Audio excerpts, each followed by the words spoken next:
A love language might be sharing a cup of coffee together. So I came up with 27 of them, and I say it's always growing. I'm always adding to it because I'm just finding all those little moments that we're connecting, and it's not about the thing.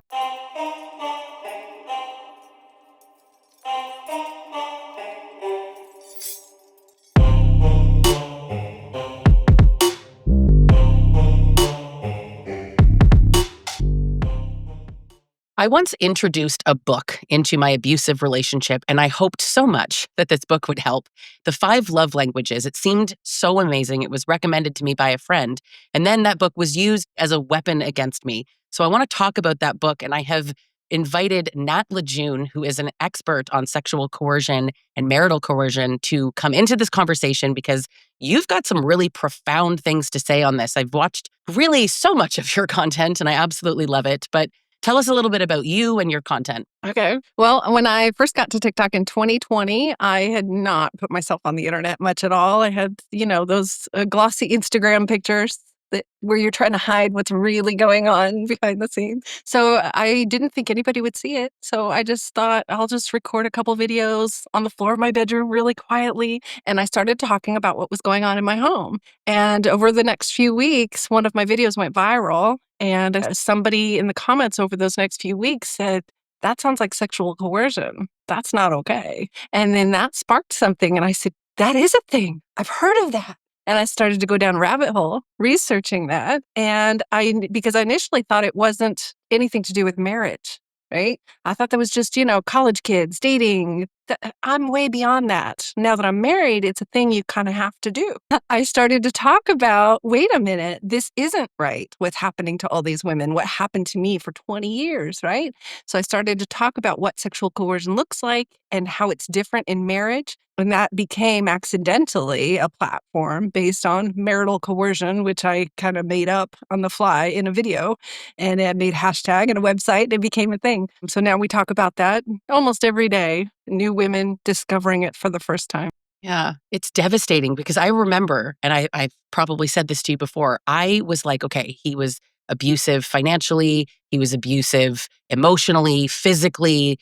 I've been through it all, but I've never experienced sexual abuse. And it was a video of yours, and I don't really remember which specific video, but I remember holding my phone like, wait, what? You shocked me. And I was already on TikTok. I already was making my own content. I remember you. How didn't I see this? Yeah. How didn't I know? And then I just drank all of your content obsessively. But it's also really triggering for me because I think I've realized that type of abuse that I experienced in my own abusive relationship was worse than I thought. So it was like unpacking it through watching your content. So thank you. And oh my God. When you think you're over all of it and you're teaching and you're helping, and then it creeps up this new thing. Yeah. And for me, it was kind of the opposite because I kept making excuses for it because there was nothing else, right? I didn't have all the other abuse. So I just thought, no, but he's such a good guy. This can't be abuse. Right? Yeah. So we got two different sides of it. It's bizarre. I mean, I also thought it wasn't abuse, despite it being physical, despite it being all kinds of things. But when you don't know, you don't know. And education is key. And this book I brought into my own relationship. Because, I think what brings a lot of people into this book, The 5 Love Languages, is this thought of we're not communicating well. I don't feel loved. Why? And so you start to dig into it and then you realize, oh my God, this makes so much sense. My love language is words of affirmation and acts of service. And, oh, I see his is physical touch and my abuser's was quality time and physical touch. But physical touch was the primary. And I remember him actually saying to me, oh, so because I scored on all of them. Words of affirmation, acts of service were the 2 highest, but I scored pretty high on them all. Gifts was the lowest.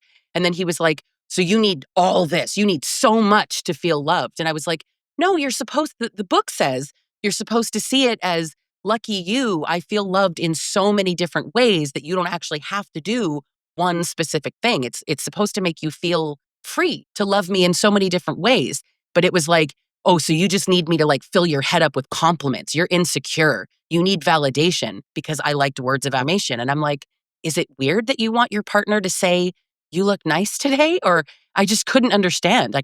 It confused me until TikTok. And I remember it was you talking about that book. And I was like, oh my God, this book is the worst. It's the worst book in the world. So, the five love languages, what is your take on where it came from? Like, I know Gary Yeah. Chapman, Southern Baptist, but like, what do you assume his motivation was? Well, as with most older, especially older, but no, new generation too, white male pastors are driven by control, sex, and the feeling of being a hero in their lives and in their wife and children's lives, but being leaders and protectors and providers and all of that. I think he wanted to write a book and he was counseling people at the time. This is everybody says, oh, he was a counselor. He got all this from all these people that counsel. But church pastors as counselors are not qualified. They don't have the education or training. They are not psychologists. And so he was doing basically what I do, just talking to people and listening to them and making up shit based on that, which is fine if it really is working for people. And I don't know. I wonder at times if he didn't write that whole thing, especially physical touch, because he wasn't getting some in his own marriage. Yep. How can I convince my wife? Yeah. And convincing is not consenting. Right.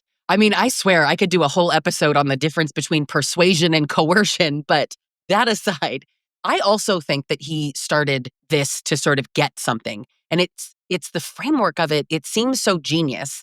And I remember this comment once of a woman saying on TikTok, it's not that the book is bad. The book is really helpful for a lot of people. It's actually that it's in the hands of abusers sometimes who are misusing it. And I remember feeling like, nah, I think it's doing exactly what it was meant to do. I think that this book was written by a man who is very interested, for obvious reasons, in upholding the patriarchy and finding ways to sort of make coercion normal, call it normal. And it shouldn't be what's Christian, but so often I speak to women who are Christian and who are saying they're being coerced, specifically using this book, specifically being told that their partner's love language is physical touch. Yeah, How absolutely. convenient. And when you, as a narcissistic abuse coach, right, you deal with all the narcissism. And you can probably see it when you start to talk to Christians. Christianity as a concept is narcissistic. Christianity as a religion treats their own people the way a narcissist treats the victim. And it conditions them to become little narcissists, treating everybody the same way. Yeah. It's devastating, actually. I really, it bothers me so much when I'm speaking to women that are like, but he says it's my duty. And now I can't unsee your book. And if you guys don't have it, I'm going to link it in the caption so people can get it. But man, like all the phrases that you put in, like, we're just roommates, it's your duty, but that's how I feel loved. And that's really going back to the book, like, but that's how I feel loved. I don't feel loved in any other way. Now, you as a content creator, you get all the comments from the men. Let's talk about your comment sections as it relates to this for a moment. Tell me Well, what that's been like. I told a man recently that there is nothing left that I haven't heard. So I said, go have at it. Tell me everything in the book that you can imagine to get at me. And I've heard it already from 100 other men. So the top ones really are, I say the second one is the physical touch is the love language. Number one is just that it's his need in general, Right. that men need sex. Number two is love languages. Number three would be it's part of a healthy relationship. That's a Right. that's a gaslighting one because it takes a healthy relationship for two people to want to have sex in the first place. Right. Right. So They're doing the steps backwards. yeah. So that and then probably in the top five is chicken or the egg. Does she not want sex because I'm treating her badly? Or am I treating her badly because she's not having sex with me? Right. Now And that was they my think it's relationship. valid. Yeah. But so in that, I discovered something. And again, through you, like you really, I know because I tell you all the time, but like, my God, you've changed things so much for me.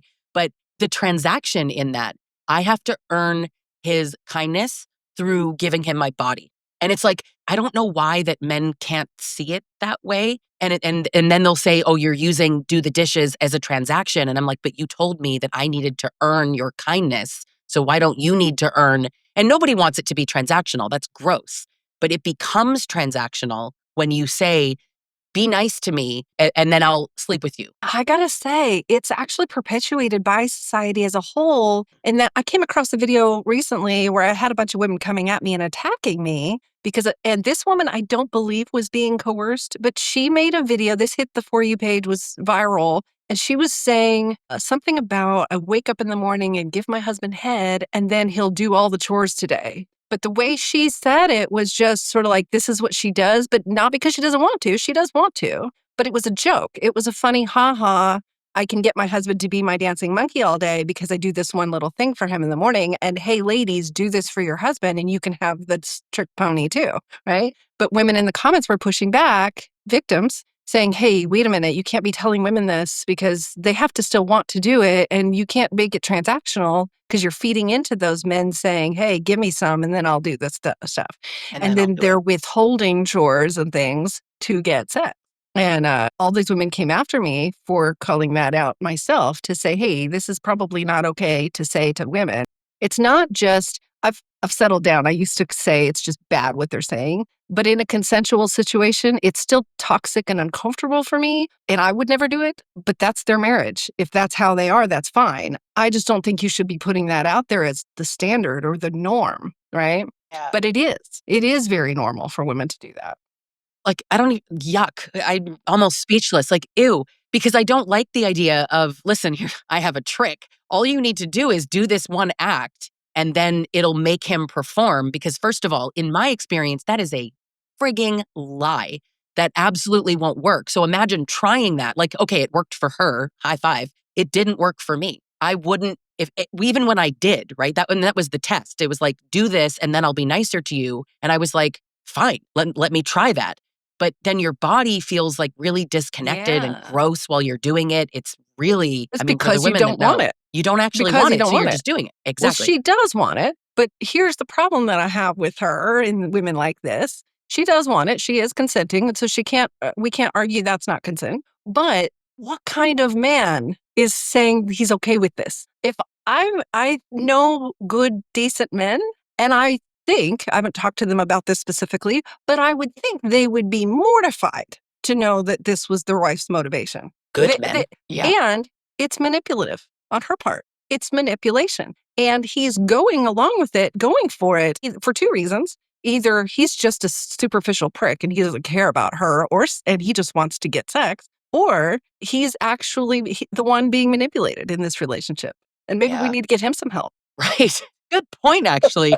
I never see it from that side because, I'm how I am with men, but however we want to label that. But it has taken me a lot of healing to get. Yeah, I'm on that journey, but I'm not there yet. But I just feel like the opportunity to, and coerce each other. And honestly, I see this in your comment section, and anytime I am brave enough or crazy enough to make a video on sexual coercion, I get the same thing where it's like, women do it too. I'm not saying they don't. To be honest with you, I'm really not saying that they don't. I'm saying that they do it far less often. So far less often that I don't personally care to even talk about it. And I also think that a lot of men have this weird belief of like, well, that's fine by me. Like what we're talking about. These guys are like, wake up and get that. Great. Yeah. I just said on Threads this morning, there are two reasons that men say women do it too. Number one is deflection to get women to stop talking about it. But number two is because it's so damn rare that they just can't believe a woman got one over on a man because we're supposed to be big and strong. Right. We have to talk about this because something bad happened to a man. Yeah, that's important. We need to talk about this now that it's happening to men. It's shocking that it's because it's so rare. So I remember that in the book, at least this is my memory, that it didn't used to sort of explicitly say that it was sex as part of physical touch. I can't find any reference to that. I've had another online creator say that she sort of remembers that too. And maybe I'm wrong. Yeah, I get comments saying the opposite, that there are people that say, well, no, but Gary Chapman came out and said publicly that it doesn't mean sex. But it doesn't matter because here's the thing. It doesn't matter if it's sex or not. Physical touch is a violation if you don't want it. Good point, actually. You're right. But I will say that the book says Does sex. the book say sex? It may be that there was a reprint, another version later. Yeah, I think there was. Regardless, if you are poking me in the shoulder against my will and I've asked you to stop, it is a violation. And if that happens repeatedly over and over again throughout the years, it doesn't matter if it's just a smack on my ass. It's not okay. It's violating. And that's how you see women around every once in a while with really frumpy clothes all the time. They'll never wear anything revealing or sexy. That's the kind of thing that happens when men complain that their wife has let herself go. It's because when she looked nice for him, he violated her. Yes, that's so true. You know, it's interesting. I have a client who every time she's like, hey, can you grab that cup for me on the top shelf? He's like, show me your boobs. And if she doesn't, he won't help her. And I'm like, see, and I get that that's not touch, but there's no consent. It's a transaction and it's for his viewing pleasure. It's one step away from other And things it he's is still experiencing. sexually violating. It's objectifying. And there's studies, all kinds of studies done on objectifying. I think there may be one on my website. Yeah. Why? I don't want to say why do men do this, but like, what do you think really is the driving factor here? Because what I hear and see so often is that, well, men feel rejected if you don't sleep with them. Men need sex. I know those are two different things, but like, to me, that's what I see the most common. What's the issue? I see different kinds of men. To kind of go gently on some of the men, some of them genuinely have been raised and taught to feel love in this way. I have a video pinned on my TikTok right now where I had what I call a channeled message. That's a whole different topic we can get into later. But this message came to me about men growing up as boys, having their emotions stifled. And then, so they're not allowed to feel really or express their feelings when they do have them. And so then they get into teenage years and they experience sex for the first time. And that opens up this floodgates through oxytocin. They're getting all these emotions chemically, and then they can feel something. Now I have feelings and I can feel something.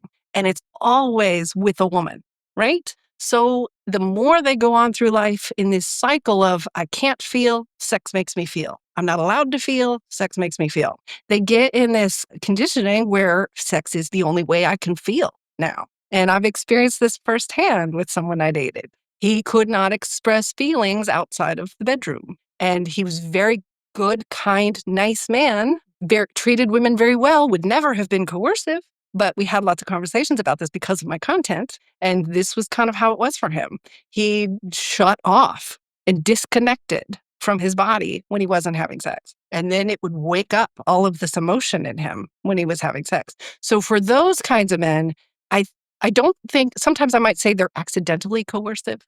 It's not actually accidental. There is something going on there, but it's not the direct entitlement we see in abusive men. And so that's the majority of coercive men are the incels, the awful, entitled, the men who don't even see women as human. So I have to separate those men because there is a small percentage of them that would get help if they were confronted with this. Right. But the others, the others would kick and scream and go down fighting.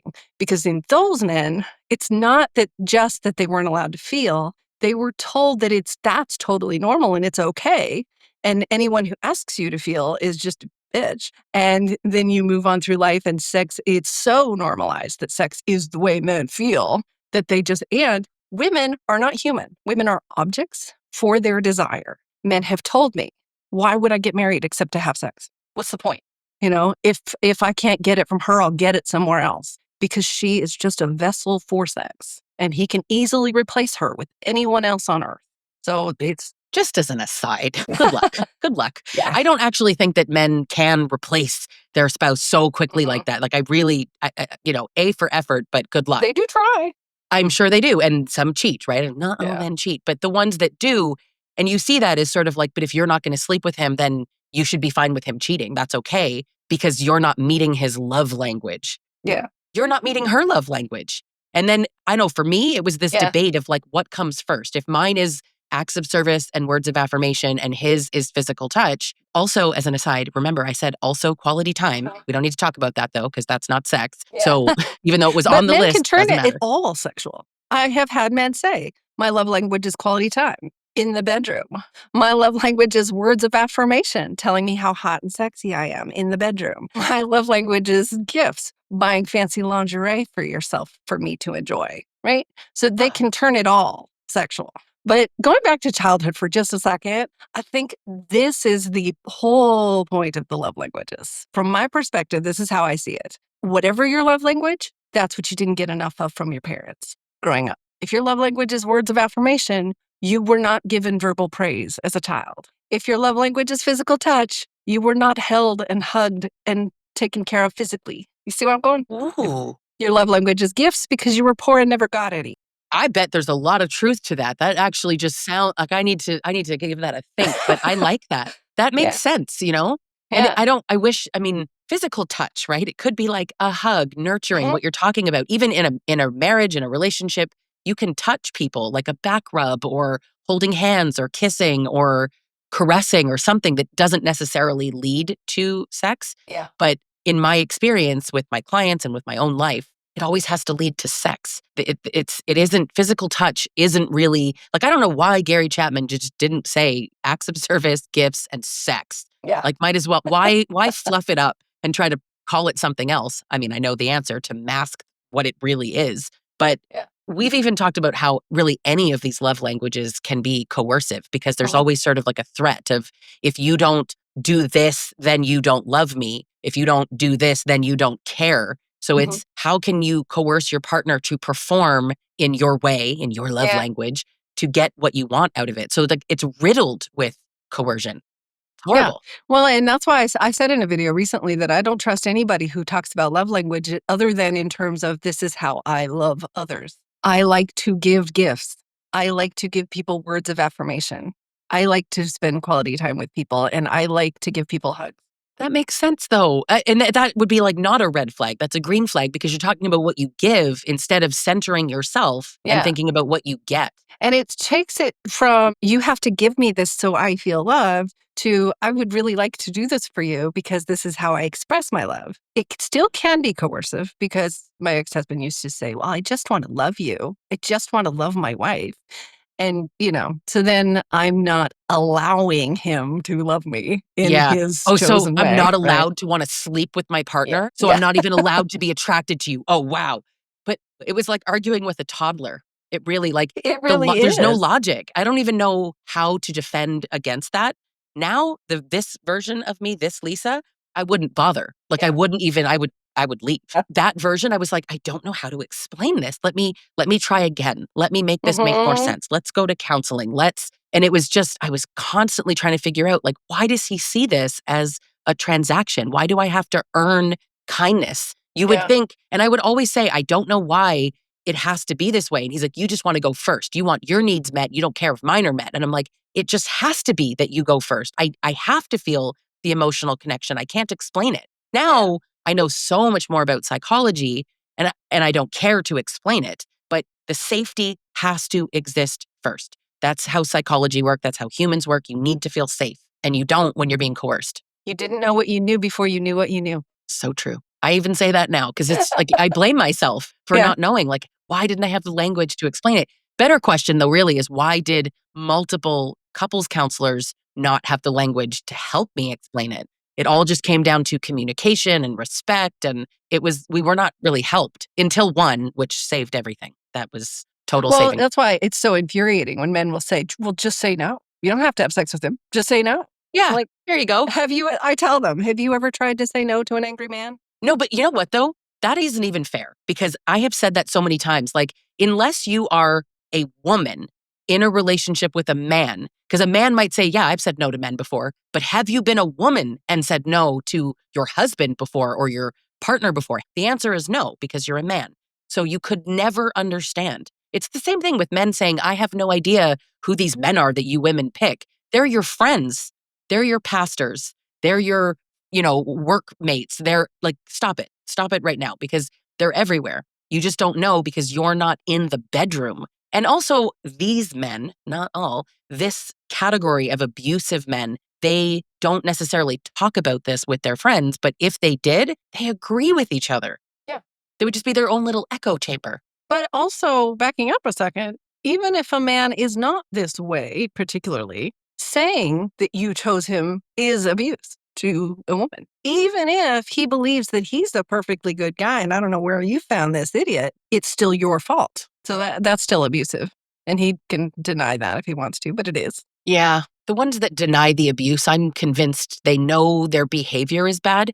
But I've also made other videos and even part of episodes of this podcast where I talk about the entitlement. Like these men feel so entitled to your body that you not giving it. And again, this isn't something that you share with your spouse or share with your partner. This is something you get from. Sex is a thing that you receive from women, which decenters women's pleasure, and we're not even part of it. In your comment sections, which for those that don't know, just go right to the comment sections of Nat's videos because it's brutal, but you really see things. But this idea that, you have to get it, that women don't enjoy sex. There's this real belief of like women don't even want it. So men are just trying to get it so that their needs are fulfilled. It doesn't even occur to them. They really believe that women don't want it. Yeah. One of my most notorious trolls, I was just talking about him this morning. His name is Godus Maximus. You've probably seen him.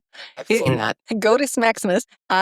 He used to troll me and harass me for probably 2-3 years back to back, constantly at me, until one day he said that women can't have orgasms. What kind of rock could you live under? I did a video response to him and have not seen him since. Oh, he probably felt stupid. Oh, yeah. Yeah. Oh, do you remember? The women ate that up. Oh, I bet. Do you remember Paul 007? Yes. Is he still around? I haven't seen him in a while. So listen, for those that don't know, Paul 007, he was always on my page and Nat's page talking about women not wanting sex, and he was the perfect husband and how he got custody of his kids. And to be fair, I'm like, you probably got custody for the wrong reasons because this guy was so clearly like anti-woman, so aggressive. And his biggest topic, because I don't talk about only sexual coercion. I rarely talk about it, in fact, because it's traumatizing. Nat talks about it all the time. But those are the videos that he would appear on. Like that was his biggest thing. And it was always about how he was entitled to it, how men should cheat if they're not getting what they want. And I have this sort of obvious rhetorical question. Cool, so people should cheat. I mean, I know he said men should cheat, but people should cheat if they're not getting their needs met. Yeah. Because it's interesting how like your emotional needs, women shouldn't cheat. If you cheat, you're a whore. But what are men if they cheat? Oh, well, he has no choice. He has no choice. He has to cheat because he's not getting it enough at home. Let's not talk about why he's not getting it. And honestly, even the reasons within the why he's not getting it, I know we all default to he's not doing enough around the house, she's exhausted. And then listen, those things are absolutely true. But it also feeds into the transactional nature. If he did more, then but and it's not when what we mean. When I talk about it, it's not you have to ease her mind like by taking away some of her chores so she'll have sex with you. It's you need to just participate as a partner so that she feels safe with you and she doesn't feel like it's a transaction. And her life just runs smoothly and her libido never really has a chance to shut down because she has a partner. Yeah, a partner. Keyword, like friend. I use the word friend a lot too. That really triggers them. They do not want to be a friend to their wife. Which I really, Chuck Derry, he's retired, but he's the founder of the Gender Violence Institute. He once said that the entitlement that women are here to serve men, it's so prevalent that when you sort of look at these relationships, it's like they're entitled to this. It doesn't even occur to them to be a partner because they are meant to get sex, get labor, get everything. So partner, like get out of here with that. You're making no sense. And women aren't equal to them. Yeah. That's never going to be a healthy relationship. And honestly, so many women are married to or in long-term relationships with men who are like this. And when we allow this, that's just how men are type of attitude and you see it, boys will be boys. That mentality goes through their whole life. And you're like, well, I have to do this. I remember, not to get graphic here, but I absolutely remember laying there like almost an out-of-body experience. Like, how much longer will this take? And that's, men think, oh yeah, because women don't like it. No, I don't like you. Yeah. I can honestly now looking back, I'm like, no, it wasn't sex. It was him. Yeah. Well, then the men come to say, well, if you don't like him, why are you married to him? Well, because if you say you're no, not allowed to not like your husband. Yeah, it comes from too many directions. And honestly, that's a massive topic, even that. Like, why don't you just say no? Because, and you've described this so well, anything that disrespects your no is you not feeling like you have the freedom, like the eye roll. Yeah, some guys will scream at you or hit you, yes, but that's not the majority. I think that the majority is the eye roll, it's been 2 weeks, or just fine and walking away. And being pissed off. Or, mine would do this. Fine, I'll go jerk off in the bathroom. And I'm supposed to just be in the next room? Like, it's weird. It's Yeah. and it makes you feel guilty. And then and especially when you're using, but the book said, and our counselor said that this book, or God says, But and none of that is loving at no, all. None no. of it. And so over the years, as my content has shifted, I've shifted not totally away from sexual coercion, but more into, instead of what not to do, what do we do in terms of how to actually love someone? And it starts with loving me and having boundaries for me and protections for me and my own love languages for me. To, am I giving myself words of affirmation? Am I giving myself physical touch? Do I buy myself gifts? Do I do things for myself that are acts of service? Am I covering me first before everybody else? And then once I feel safe and grounded within myself, then I can more easily recognize that other people aren't treating me as well as I'm treating me. Yeah. That's amazing though. Like, and actually I love the shift too. I feel like my content has shifted as well for different reasons, but like you start talking about something and then you learn and you just uncover more layers. So you can talk about sexual coercion all day. We talk about this book all day, but there's so much more to it. Yeah. And how to have a really healthy, happy, safe, emotionally safe relationship. But men need to be interested in healthy, connected relationships. And I understand all the reasons that it's hard.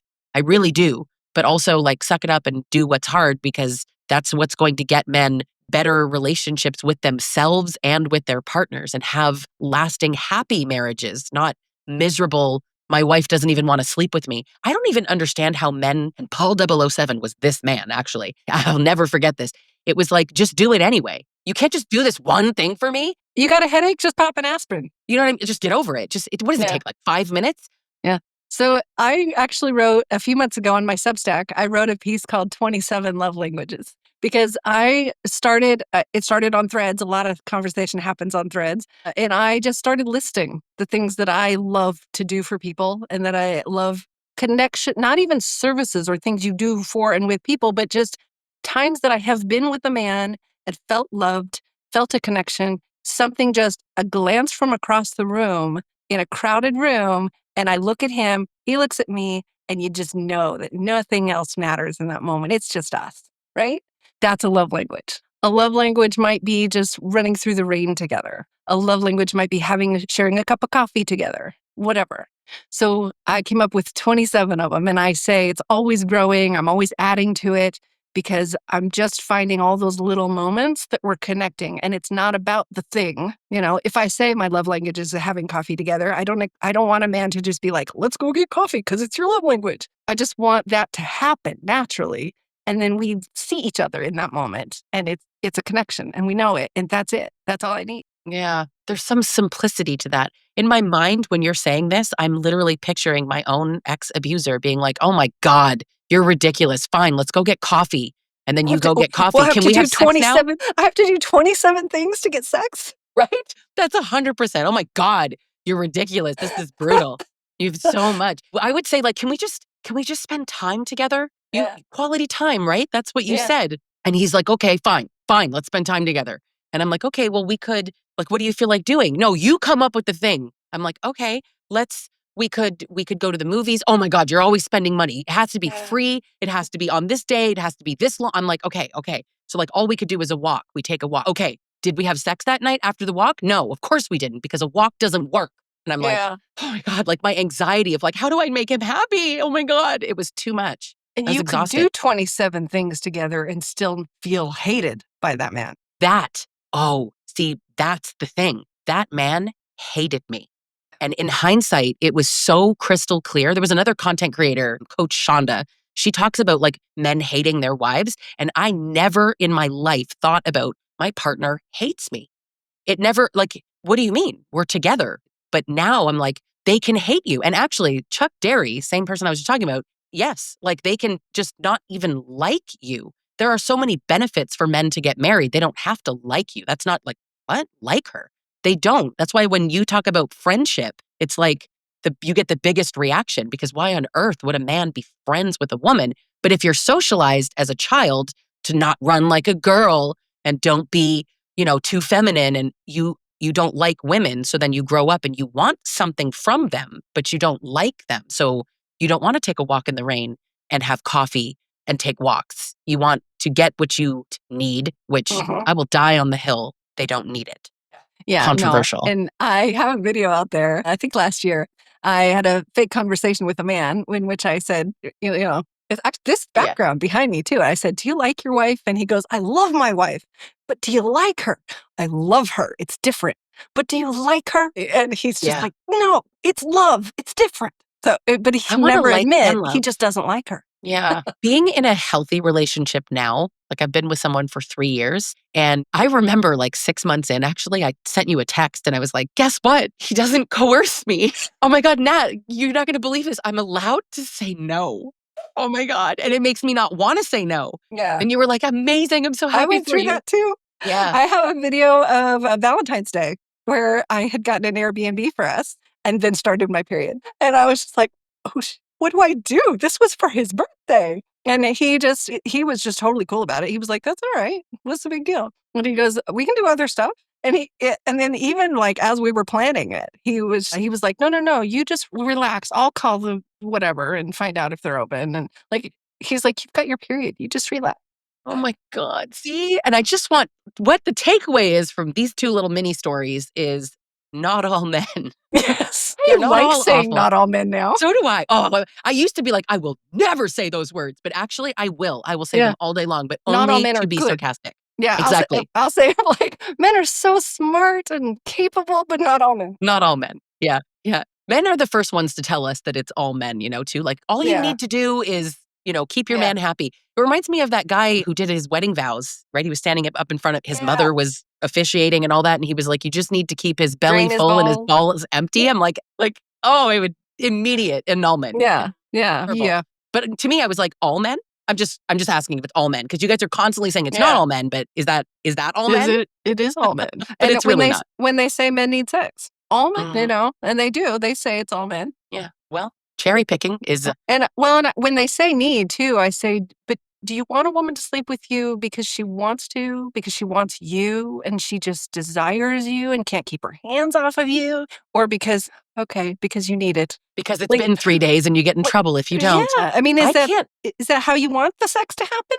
But how does a man want that? Like, the fact that you could sleep with someone who doesn't want you, like, you understand that you are putting a body part inside someone else's body part and they don't want it, and you're cool with that? What kind of person are you? I actually had a follower and I have no idea what happened to him. He disappeared last year. He was in his 80s and he told me, he confessed, he said it was very like one of those quiet comments that leaves you going, where did that come from, right? He said, "Nat, they know that you don't want it. And they tell themselves that you want it. They know, but they convince themselves in the moment she's changed her mind and she really wants me now." I guess you need to, otherwise you feel like you're R-wording your spouse, and so And it's the you have no same choice. thing happening in the wife when I made a video yesterday because a woman said she was dissociating during sex, but she specifically said she does the reverse cowgirl where she's turned away from him so he won't see that she's dissociating. She thought it was funny. In the comments, she was saying it was a joke. Haha, isn't it funny? And I said, that's pretty much rape. If you're not all there, you're dissociating. That tells me that you don't want that to be happening. But you just are, but you're turned away and you don't want him to know because it's going to hurt him because then he'll know he's raping you. Right. Right. And so the same thing is happening in the man. He's convincing himself she just changed her mind. Yeah. Hey, what you have to tell yourself something to get through it, I suppose. But if That is what's killing the libido. yeah, having to look away, and even what I was describing of like, how much longer is this, or like, how many days has it been because I need to? It's like, it's so gross. And that's exactly the stuff that dries up marriages completely. But, this book and the way that the book has been written, and the fact that in both of our experience, and I see it again so often, that physical touch is the love language of men. And then that becomes the weapon. I think for any woman listening to this, if it feels like that's his love language or he's straight up said it, it's something to really kind of stop and consider, because like me, I wonder if many women are like, oh my God, what they're describing is my life, my marriage, my relationship. Really kind of slow down and think about the transactions that are happening, the coercion, the threats, the feelings, the eye rolls. Like, think about these things and really, is this the Even relationship you want? I would say for the women who really truly believe they have a good husband, he's not abusive, he's not coercive, his love language happens to be physical touch. How could he be healthier if he could encompass all kinds of love languages? And how is this a deficit for him and for you if he's limited to this one? That's a really, really good question. So I want everybody to use that as your takeaway for today. Please listen to that. And also check out Nat's content. I'm going to put everything in the caption and the show notes so that people can reach you, go to your website, check out your Substack, and just really learn more about this. Because even to this day, I don't think it's talked about enough. And you're one of the loudest voices I am easily. loud. Yeah, I love it. I love loud women. Me too. Good I job. love you. Thank you so much for being here. Thank you for And having me. yeah, thank you so much.